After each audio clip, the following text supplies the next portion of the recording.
तो गाइस जैसे कि आप लोग ने लास्ट एपिसोड के एंड में देखा था, यू डमकुन की लापरवाही की वजह से जो वो फायर वुल्फ रहता है ना, वो नीचे गिर गया होता है ब्लेज के ऊपर और वो पूरे में तबाही मचाना शुरू कर देता है।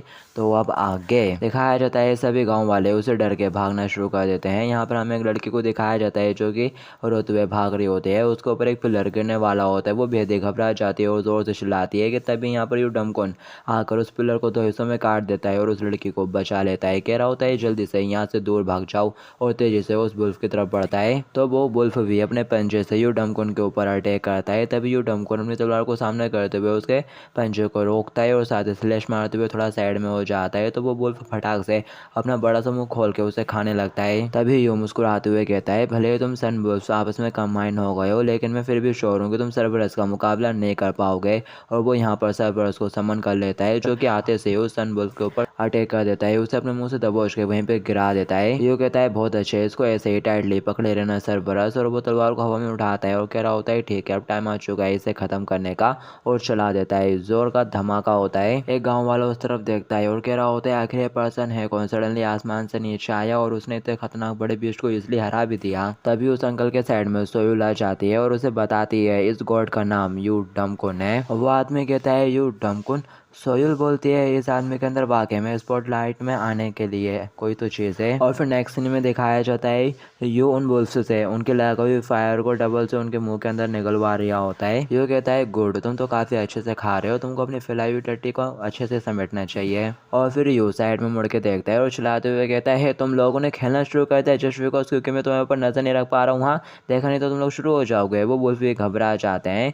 यू नाराज होते हुए कहता है क्या सर दर्द है यार, जरा से इनसे नजर हटा लो, ये खेलना शुरू कर देते हैं। कि तभी यहाँ पर कोई बूढ़ा आदमी आ जाता है और कह रहा होता है गॉडली यू डमकुन सर आप तो वाकई में काफ़ी महान हो। और वो फटाक से यू के सामने झुक जाता है। कह रहा होता है आपका बहुत बहुत शुक्रिया, मैं विलेज का रिप्रेजेंटेटिव हूँ और मैं यहाँ पर ग्रीट करता हूँ। यू कहता है डेट्स ओके, वैसे भी ये सब कुछ हमारी लापरवाही की वजह से हुआ था, आपको ये सब करने की जरूरत नहीं है, प्लीज खड़े हो जाइए। और वो बंदा कहता है नहीं, आपने हमारे ऊपर जो काइंडनेस दिखाई है उसके लिए हम आपके बहुत ही ज्यादा आभारी हैं, इसलिए अब से हम लोग हर महीने आपको अपना धन अर्पित करके आपका सम्मान करेंगे। और फिर साथ ही वो गॉडली यू डमकुन करते हुए नारे लगाना शुरू कर देता है। कि तभी वो सडनली देखता है यू डमकुन यहाँ से चला जाता है। वो चलाते हुए कहता है अरे हो माय गॉड आखिर तुम कहाँ पर चले गए। और फिर हमें यू को दिखाया जाता है जो कि दूर भाग के आ चुका रहता है और कह रहा होता है आखिर वो बंदा क्या ऑफर करने की बात कर रहा था। जो सोयुल आखिर तुम यहाँ पर किस बारे में बड़बड़ा रही हो, क्या यहाँ पर हर कोई इसी तरह से बिहेव करेगा। और वैसे अब लोग मुसीबत में हैं, वो कैरेज कम्प्लीटली डिस्ट्रॉय हो चुका है, इसलिए अब अपन लोग उसका यूज नहीं कर सकते। और जो सूरज नीचे गिर गया था उसे तो वो सन वुल्फ खा गया। और हमारे पास अभी भी अपोलो की पार्ट टाइम जॉब का 1 हफ्ता बाकी है,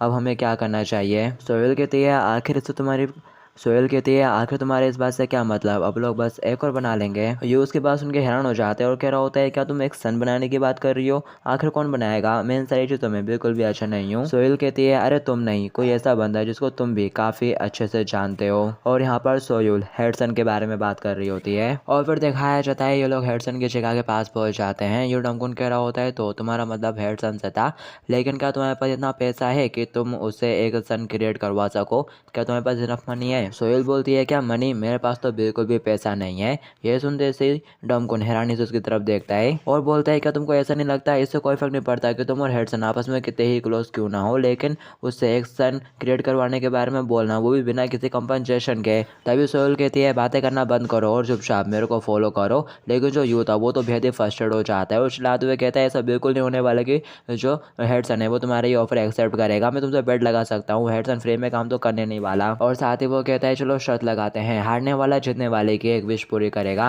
और फिर नेक्स्ट सीन में दिखाया जाता है हेडसन जोरों से हंसते हुए कह रहा होता है अरे हाँ ऑफ कोर्स, जिन चीजों के लिए मैं तुम्हारा आभारी हूँ वो अनगिनत है, इसलिए इस जैसा एहसान कुछ भी नहीं है, मैं 3 दिनों के अंदर उस चीज को रेडी कर दूंगा। यू डमकुन उसकी बात सुन के हैरान हो रहा होता है और मनी मन सोच रहा होता है आखिर इसके ऊपर सोयुल का किस तरह का कर्जा है कि वो उसके लिए फ्री में सन क्रिएट करके दे रहा है। और फिर नेक्स्ट सीन में दिखाया जाता है ये लोग थोड़ी खुली सी जगह में होते हैं। यू डमकुन बोलता है तुमने कहा कि तुम कुछ बात करना चाहती हो, लेकिन अपन लोगों ने अपना प्लेस क्यों चेंज कर दिया। सोहेल बोलती है क्या तुमने ऐसा नहीं कहा था कि हारने वाला जीतने वाले की एक विश पूरी करेगा। और इससे पहले कि मैं तुम्हें अपने विश बताऊं, मैं तुमसे कुछ बोलना चाहती हूँ। यू डमकुन कहता है ठीक है क्या है वो, और साथ ही वो सोच रहा होता है आखिर यहाँ पर इतना ज्यादा स्कैरी एनवायरनमेंट क्यों क्रिएट कर रही है यार। सोहेल बोलती है यू डमकुन तुमको the war of the gods को रोकने के लिए प्रीस्ट को इकट्ठा करना शुरू करना पड़ेगा। उसके बाद सुन के यू काफ़ी हैरान हो जाता है। वो बोलती है जब एक लो क्लास गॉड 50,000 गॉडली पावर को सरपास कर लेता है तो फिर उसे एक एबिलिटी मिल जाती है, गॉड्स कॉलिंग। और इस एबिलिटी का यूज़ करते हुए तुम उन पीरियड्स को कभी भी बुला सकते हो अपनी तरफ से लड़ने के लिए। ये उसके बाद सुन के हैरान हो जाता है और कह रहा होता है कि तुम मुझसे मजाक कर रही हो, मैं ऐसे ही यहाँ पर नहीं भटक सकता। ये कहते हुए कि मैं एक असली गॉड हूँ। पहली बात, मैं तो एक रियल गॉड भी नहीं हूँ। सोयुल बोलती है फिर भी तुमको ये करना ही होगा। तुम अपने अकेले के स्ट्रेंथ से गॉड्स के बीच में होने वाली वॉर्स को नहीं रोक पाओगे, लेकिन तुमको डिफरेंट डायमेंशन से प्रीस्ट को इकट्ठा करना होगा और भविष्यवाणी के हिसाब से तुमको 12 पुजारियों के साथ युद्ध को रोकना होगा। यू डमकुन अपना सर पकड़ लेते हैं और कह रहा होता है जाओ रोको, तुम मुझे एक ही बार में सब कुछ बता रही हो जिसकी वजह से मेरा फोकस लूज हो रहा है यार। यहाँ पर एक या दो की बात नहीं हो रही है, टोटल 12 लोगों को इकट्ठा करना है। चलो एक सेकंड के लिए इस 12 नंबर को साइड में रख देते हैं। तो आखिर तुम्हारा उन डिफरेंट डायमेंशन से क्या मतलब था? सोहेल बोलती है अभी के लिए तुम बस इसी कॉन्टिनेंट में अपना पार्ट टाइम जॉब कर सकते हो, लेकिन जब तुम कंटिन्यूसली अपनी गॉडली पावर को गैदर करके बढ़ा लोगे तो तुम बहुत जल्दी डिफरेंट डायमेंशंस में भी पार्ट टाइम जॉब करने के लिए जा सकोगे। ये उसकी बात सुन के हैरान हो जाता है और मन ही मन सोच रहा होता है क्या डिफरेंट डायमेंशंस भी हैं? ग्रीक मैथोलॉजी में ही काम करना पहले से इतना ज़्यादा थका देने वाला है यार। यू कहती है तुमको ज़्यादा परेशान होने की ज़रूरत नहीं है, जो फर्स्ट प्रीस्ट है वो तो हमारे डायमेंशन में ही है और वो लोग तुम्हारी काफ़ी ग्रेट हेल्प करेंगे। और हाँ, तुमने कहा था ना कि तुम मेरे एक विश को पूरा करोगे, तो अभी अभी मुझे कुछ याद आया है। और फिर नेक्स्ट सीन में दिखाया जाता है सूरज निकल रहा होता है, दिखाया जाता है सूरज को निकलता देख यहाँ पर सभी गाँव वाले फटाक से उसके सामने झुक जाते हैं। और फिर एक बंदा अपना हल्का सा सर उठा के जब देखता है वो बेहद ही हैरान हो जाता है और कह रहा होता है यू डमकुन आखिर ये कौन है? तभी साइड वाली लेडी बोलती है क्या तुम इसको नहीं जानते? जब हमारे पड़ोस के विलेज में एक फायर बीस्ट का अटैक हुआ था तो इसे गॉड ने उसको हराया था। और फिर हमें दिखाया जाता है वो लोग अपना उड़ने वाला रथ चला रहे होते हैं और उसके पीछे उन्होंने यू डमकुन का पोस्टर भी चिपका दिया होता है लटका के, जिसपे लिखा होता है जॉड गॉड यू डमकुन this is the amazing man. और यू को बहुत ही ज़्यादा शर्म आ रही होती है। वो चिल्लाते हुए कहता है मैं जानता हूँ कि तुम ये सब कुछ मेरी गॉडली पावर को इंक्रीज करने के लिए करा रही हो, लेकिन यह विश बहुत ही ज़्यादा एम्बैरेसिंग है। सोहेल बोलती है तुमने ये कहा था कि तुम मेरे को कोई सी भी विश दोगे, क्या तुमने ऐसा नहीं कहा था? हमारा गोल इस पार्ट टाइम जॉब के जरिए गॉड कॉलिंग स्किल को अनलॉक करना है, इसलिए हमारे पास जो समय बचा है हमें इसे ज़्यादा अच्छे से यूज़ करना होगा ताकि अपन उस गोल को अचीव कर सकें। यू चिल्लाते हुए कहता है तो कम से कम तुम इस पोस्टर को थोड़ा अच्छा ही बना देते, ज़्यादा कूल। और फिर इसके बाद सीधे थोड़ी देर बाद का सीन दिखाया जाता है। जो यू रहता है वो अपोलो के कारसेल में बैठा हुआ रहता है और वो शॉप से कुछ परचेस कर लेता है, शूटिंग टैलेंट, और सोच रहा होता है ये स्किल मेरे को लॉन्ग रेंज फाइट करने में हेल्प करेगी। पहले लंबी दूरी के हमलों का जवाब देने के लिए मेरे पास बस एक मात्र वेब स्लेश था, इसलिए नेपच्यून का सामना करते वक्त मुझे बहुत ही ज़्यादा दिक्कत हुई थी। अगर मैंने वहाँ पर कोई गलती की होती तो मैं सचमुच वहीं मर जाता। और अब शायद मुझे देखना चाहिए कि मैंने कितनी गोल्डली पावर को बिल्ड कर लिया है। और वैसे उस बैनर की वजह से मैं हर दिन एम्बेरसमेंट के बारे सो नहीं पाता हूँ, बहुत ज़्यादा शर्मिंदगी होती है यार। और फिर जैसे वो विंडो देखता है उसकी गोल्डली पावर 50,000 से भी ज़्यादा हो चुकी है। और फिर साथ ही नेक्स्ट विंडो में उसको लिखा आता है कि तुम्हारी गॉड कॉलिंग की एबिलिटी अनलॉक कर दी गई है और अब तुम्हें बस प्रीस्ट को रजिस्टर करना है। दिखाया जाता है ये देखते से यू के एकदम होश उड़े आते हैं। वो कह रहा होता है व्हाट, मेरी गॉडली पावर इतनी ज़्यादा इंक्रीज हो गई, उस डरावनी चीज़ ने एक्चुअली इफेक्ट कर दिया, वो बैनर काम कर गया। कि तभी एकदम से उसके सामने अपोलो आ जाता है और पूछ रहा होता है कि तुम ऐसा क्या देख रहे हो? उसको देखते से वो चिल्ला पड़ता है और कह रहा होता है तुमने तो मुझे डरा ही दिया यार। अपोलो यू को हाथ देते हुए कहता है मदर सिस्टम दूसरों को ताकछा करने की इजाज़त नहीं देता, तो आखिर तुम क्यों इतना घबरा रहे हो? यू उसका हाथ पकड़ लेता है और सोच रहा होता है क्या मदर सिस्टम, क्या ये उस सिस्टम पेज के बारे में बात कर रहा है? और फिर साथ ही वो हंसते हुए कहता है हाँ राइट। अपोलो कहता है राइट, तो क्या कुछ हुआ है? ये उसे बताता है कुछ सन वुल्फ हमारी तरफ दौड़ते हुए आए थे, लेकिन हमने उनको इजीली संभाल लिया था। यह सुनते से अपोलो कहता है अच्छा ऐसा हुआ था, तुमने तो काफ़ी अच्छा काम करा, चलो फिर इसके लिए मैं तुम्हें स्पेशल पेमेंट दूंगा और साथ ही थोड़ा लिटिल बोनस भी। और फिर यहाँ पर जो अपोलो रहता है ना, वो यू को एक एबिलिटी देता है। उसके सामने विंडो ओपन हो रही होती है कि अपोलो की सेल्फ हीलिंग एबिलिटी रजिस्टर हो गई है। ये देखकर वो हैरान हो जाता है और कह रहा होता है कि सेल्फ हीलिंग?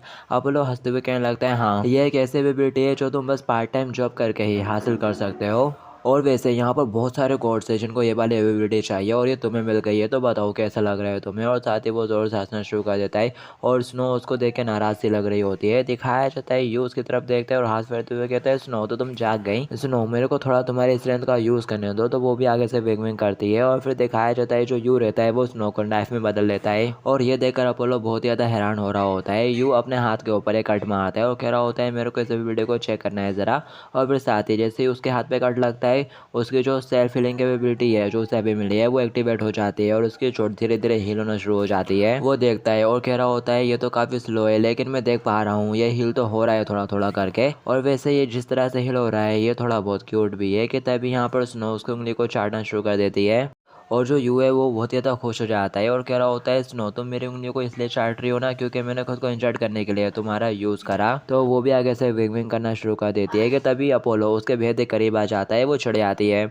अपोलो कहता है तो ये एक मिथिकल क्रीचर है जो कि वेपन में बदल सकता है, फैंटास्टिक, और शायद तुम्हारे पास टाइमिंग करने की स्किल भी है, क्यों? ये उसकी बात याद करने के यू उसकी बात सुनने के बाद थोड़ा सोचता है और कहता है हाँ है तो सही, और आखिर तुम मुझसे ये क्यों पूछ रहे हो? अपोलो कहता है कुछ ऐसा है जो इन दोनों मेरे को बहुत ज़्यादा परेशान कर रहा है, मैं सोच रहा हूँ कि इन्हें कैसे राइज किया जाए। वो सनवुल्फ ये थका देने वाला है क्योंकि वो लोग मेरे सूरज को चीरकर खाने की कोशिश करते रहते हैं यार, और मैं ये सोच रहा था कि आखिर मैं उस सनवुल्फ को कैसे राइज करूँ यार। कि तभी वो देखकर हैरान हो जाता है, यहाँ पर यू बुलाता है सनवुल्फ को, यहाँ पे पता नहीं कैसे आ जाते हैं। वो ये देखकर हैरान हो जाता है, वो सारे यू के आसपास घूम रहे होते हैं बड़े ही अच्छे से। वो सोच रहा होता है मैंने कभी भी ऐसे गॉड के बारे में नहीं सुना जिसके पास सनवुल्फ को टैम करने की कैपेबिलिटी हो। ये तो बस एक लो क्लास का गॉड है और इसके पास इस तरह की कैपेबिलिटी है तो वाकई में काफ़ी हैरानी भरा है। और जब वो सनवुल्फ यू के करीब आने की कोशिश करते हैं तो स्नो उनको मारना शुरू कर देती है। अपोलो ये सब देखकर काफ़ी हैरान हो रहा होता है और यू से पूछता है क्या तुम मेरे को बता सकते हो कि आखिर तुमने इन सनवुल्फ को कैसे टैम कर लिया? यू पहले बोलता है मुझे नहीं पता और फिर साथ ही कहता है वेल ठीक है, हालांकि इसकी एक कंडीशन है, तुम मेरे को आर्चरी सिखाओ। और फिर साथ ही हमें बताया जाता है जो ज़्यादातर लोग हैं वो अपोलो को गॉड ऑफ द सन के तौर पर ही जानते हैं, हालांकि वो इसके अलावा God of the art, music, piano और आर्चरी भी है। और फिर दिखाया जाता है अपोलो यू को आर्चरी सिखाने लगता है, कह रहा होता है अपनी पावर को अपने हाथ के टिप पर कॉन्सेंट्रेट करो और एक हीरो को क्रिएट करो और फिर अपने तीर को बॉम्ब में इस तरह से फंसाओ, टारगेट को देखो और शूट कर दो। अपोलो का तीर सीधे एप्पल में जाकर लगता है और अपोलो कहता है इस तरह से करना है जितना तुमने सोचा था, क्या ये उससे ज़्यादा आसान लगा तुम्हें? यू कह रहा होता है क्या इजी, और साथ ही वो सोच रहा होता है पहले मैं अपोलो को बहुत ज़्यादा कम आंक रहा था, लेकिन उसका ये कारनामा देखने के बाद मानना पड़ेगा यार, गॉड के तौर पर लेवल बढ़ाने से तुम ये भी कर सकते हो। दिखाया जाता है अपोलो और वो बहुत ही ज़्यादा दूर खड़े थे, बिल्कुल दूसरी पहाड़ी पे और बीच में समुद्र था और अपोलो का तीर दूसरे हिस्से में आकर लगा था उस एप्पल को। काफ़ी कमाल का निशाना था। और फिर दिखाया जाता है जो यू है वो भी ट्रेनिंग करना शुरू कर देता है एपोलो को तीर मार मार के और बता रहा होता है ये काफ़ी अनएक्सपेक्टेड था। अपोलो के आर्ची लेसन्स काफ़ी स्ट्रिक्ट थे और मुझे इसकी ट्रेनिंग स्टार्ट करे हुए गॉड रिमेल में पूरा 1 महीना बीत चुका है। यू बोलता है लगता है कि मैं समझने लगा हूँ कि आर्चरी है क्या, और साथ ही वो सोच रहा होता है पहले मेरे पास अपने स्किल को निखारने का एकमात्र तरीका यूट्यूब ही था या फिर ड्रॉप्स और अंडर वाटर पैलेस के सैनिकों के मोमेंटम को कॉपी करना, लेकिन एक गॉड से खुद सीखना ये बिल्कुल ही डिफरेंट लेवल पर है। और अगर मैं उन स्किल्स को जोड़ दूं जो अभी मेरे पास है और साथ ही उन स्किल्स को भी जो कि मैं गॉड से सीखूंगा तो मैं एक अलग ही लेवल पर पहुंच जाऊंगा यार, एक न्यू लेवल को राइज करूंगा। कि तभी यहाँ पर सोयूल आ जाती है और यूसे कहती है चलो अब वापस चलते हैं, तुम्हारा फर्स्ट प्रीस्ट से मिलने में ज्यादा टाइम नहीं बचा है। यू कहता है ठीक है, अपोलो कहाँ पर है? उसने बोला था कि अपन के जाने से पहले वो अपन से मिलने के लिए आएगा और गुड बाय बोलेगा। यू बताती है वो तो अभी अपने सनवुल्फ के साथ खेलने में बिजी है। यू ये सुन के कहता है वो लगता है कि वो लोग काफी करीब आ गए हैं। और वैसे एक एनिमल कैफे में काम करते समय मैंने कुछ सीखा था जो कि था कि सभी डॉग्स को ट्रीट के जरिए कंट्रोल किया जा सकता है। सोहेल बोलती है तुम जानते हो तुम काफी लकी हो कि तुमने वहाँ पर काम किया, और वैसे अगर ऐसा नहीं हुआ तो क्या होगा? यू कहता है तब मैं बस यही कहूँगा कि इसे तब तक ट्राई करते रहो जब तक कि ये काम ना करे। यू बोलती है तुम्हें वाकई में अपने एक्शंस के बारे में सोचना चाहिए यार, बाद में इसे कुछ सीरियस डैमेज हो सकता है। यू बोलता है हो मैन तुम कितनी ज़्यादा फिक्र कर रही हो यार, मैंने यहाँ पर अपने गॉडली पावर को इंक्रीज कर लिया है और साथ ही एक न्यू एबिलिटी भी हासिल कर ली है और एक न्यू स्किल भी सीख ली है, अब इससे ज़्यादा बेटर क्या ही हो सकता है। और फिर इसके बाद हमें सीधे अंडरवर्ल्ड का सीन दिखाया जाता है, अंडरवर्ल्ड के किंग का, इसका नाम फिलहाल मैं भूल गया हूँ तो आप लोग इसे अंडरवर्ल्ड का किंग ही कहेंगे। ये कह रहा होता है तो तुमने मेरे को जो इन्फॉर्मेशन दी है वो वाकई में सच है? वो सर्वेंट कहता है हाँ, मेरे यहाँ पर आने से पहले कई बार चेक करा, सरबरस को किसी दूसरी दुनिया में समन कर लिया गया था, वो भी बिना आपकी परमिशन के। ये सुनते से ही हेल किंग गुस्सा हो जाता है और अपनी पावर को रिलीज करते हुए कहता है हाउ डेयर यू, आखिर वो कौन था जिसने सरबरस हमारे नेथरवर्ल्ड के सिम्बोल को समन करा? हाँ, मैं उसको बिल्कुल भी नहीं छोड़ूंगा, उसने ऐसा करके मेरी यानी कि हेल किंग के इंसल्ट करिए जल्दी से, उसके बारे में पता लगाओ। और उसने गुस्से के मारे उसके सामने जो बड़ी बड़ी जलें बनी थी ना उसे पूरा पिघला दिया होता है। और फिर इसके बाद हमें सीधे सन गुनगिल्ड का सीन दिखाया जाता है। जो यू है वो यहाँ पर अपनी तलवार बच्चे की ट्रेनिंग कर रहा होता है, लकड़े काट रहा होता है, काटते जाता है और उसके सामने विंडो ओपन हो रही होती है कि तुम्हारी जोर्डमैनशिप की स्किल बढ़ती जा रही है थोड़ी थोड़ी। यू उन सबको काटने के बाद सोयुल से कह रहा होता है ये काफ़ी अच्छा है कि मैं यहाँ पर ट्रेनिंग कर सकता हूँ, लेकिन हे सोयुल क्या तुम श्योर हो कि वो प्रीस्ट गाय पक्का यहाँ पर आएगा? सोयुल कहती है हाँ बस थोड़ा और इंतज़ार करो यार। यू बोलते हैं क्या इंतज़ार, मेरे को ऑलरेडी यहाँ पर ब्लेड घुमाते घुमाते पूरा 1 हफ्ता बीत चुका है और यहाँ पर बस अकेले तलवारबाजी की ट्रेनिंग करने से मेरी गोल्डी पावर बहुत ही धीरे धीरे राइज हो रही है। इससे अच्छा है कि मैं जाकर किसी पार्ट टाइम जॉब को करूँ। हे क्या तुम मुझे सुन भी रही हो? तभी सोयुल बोलती है मुझे मिल गया। यू कहता है क्या मिल गया, क्या तुमने उस प्रीस्ट को ढूंढ लिया? सोयुल कहती है नहीं, मुझे एक पार्ट टाइम जॉब मिल गई है, तुम यहीं पर इंतजार करो, मैं थोड़ा वापस आती हूँ। यू कहता है वॉट, तुमने एक पार्ट टाइम जॉब ढूंढ ली खुदे के लिए? जाओ रुको, मैं भी तुम्हें ऐसा चलूंगा। सोयुल मना कर देती है, कह रही होती है नहीं तुम यहीं पर रहो। यू चलाते हुए कहता है सीरियसली अब तो तुम बहुत ज़्यादा सेल्फिश हो रही हो यार, अकेले पार्ट टाइम जॉब करोगे, कहाँ पर जा रही हो? सोयुल बोलती है मेरे को कुछ काम है और ये एक्सप्लेन करना बहुत ही ज़्यादा लंबा है, और शायद वो वहाँ से चली जाती होगी। तो दिखाया जाता है जो यू है वो चिल्ला रहा होता है और बोलता है पूरे 1 हफ्ते से यहाँ पर कोई भी नहीं आया है और मेरे को कोई भी आइडिया नहीं है कि वो यहाँ पर कब आएगा, तो तुम ऐसे में कैसे मेरे से इंतज़ार करने के लिए कह सकती हो?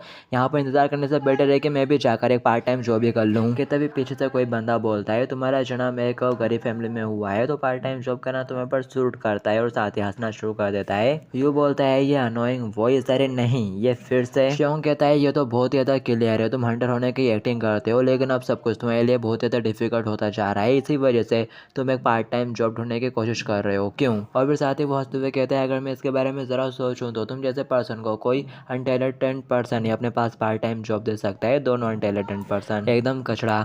यू कहता है तुम यहाँ पर फिर से क्या तुम इन सबसे थक नहीं जाते यार बार बार ये सब कर करके, और इसके अलावा आगे तुम सेन गुन गिल्ड में यहाँ पर कर क्या रहे हो? और फिर साथ ही यू बेहद ही परेशान हो जाते हैं और मनीमन कहता है सर रुको, अब मुझसे ये मत कहना कि यही बंदा मेरा पहला प्रेस्ट होने वाला है। हो शिट, प्लीज़ कोई मुझसे बोल दो कि ये वो नहीं है। श्योंग कहता है तुमको तो कुछ भी नहीं पता, तो आखिर तुम यहाँ पर कर क्या रहे हो यार कचड़े कहीं के? यहाँ पर आज एक टाइमिंग कॉम्पिटिशन होने वाला है और वेल तुम इस यूजलेस कैट के साथ यहाँ पर कर क्या लोगे? ये भी बिल्कुल कचड़े ही होगी इसके कचड़े ओनर की तरह। और ज़रा देखो मैं यहाँ पर जर्मन डेंजन से एक डेडली हाउंड को खरीद कर लाया हूँ, ये एक ब्लडी बीस्ट है, क्या तुमको नहीं लगता है कि इस कॉम्पिटिशन को जीतने के लिए इतना काफ़ी है? और फिर साथ ही वो यू के कंधे के ऊपर हाथ मारते हुए जाने लगता है, कह रहा होता है यहाँ पर कोई मुसीबत पैदा मत करो, जाकर अपना पार्ट टाइम जॉब करो, आज वैसे भी मेरे लिए एक इंपॉर्टेंट डे है और मेरे पास टाइम नहीं है तुम जैसे लोगों के मुंह लगने का। और हंसते हुए वो वहाँ से जाने लगता है। यू कह रहा होता है अच्छा एक टाइमिंग कॉम्पिटिशन, और फिर सीधे हमें कंपटीशन का ही सीन दिखाया जाता है। अनाउंसर कह रहा होता है कंटेस्टेंट नंबर 9 चेंग जंग शेंग जंग को इस कंपटीशन के पूरे हिस्ट्री में अब तक का सबसे ज़्यादा हाईएस्ट पॉइंट मिला है 39 पॉइंट। ये सुनते से ही चेंग खुश होने लगता है और उसकी नज़र भीड़ में अपने फादर पर होती है। वो कह रहा होता है फादर आज मैं आपको दिखाई दूंगा कि आपको यह बेटा कितना ज़्यादा अमेजिंग है। और जो चेंग का फादर है उसका नाम चेंग कंग होता है और वो कोरिया के नंबर 1 गिल्ड एरिस का गिल्ड लीडर है। और शोंग मनी मन कह रहा होता है फादर आज मैं डेफिनेटली आपको प्रूफ कर दूंगा कि मैं इरिस का सक्सेसर बनने के लायक हूँ। और बस गाइस इस एपिसोड के लिए इतना ही है, बाकी की स्टोरी आप लोग नेक्स्ट पार्ट में जानेंगे, जब तक के लिए टू बी कंटिन्यूड।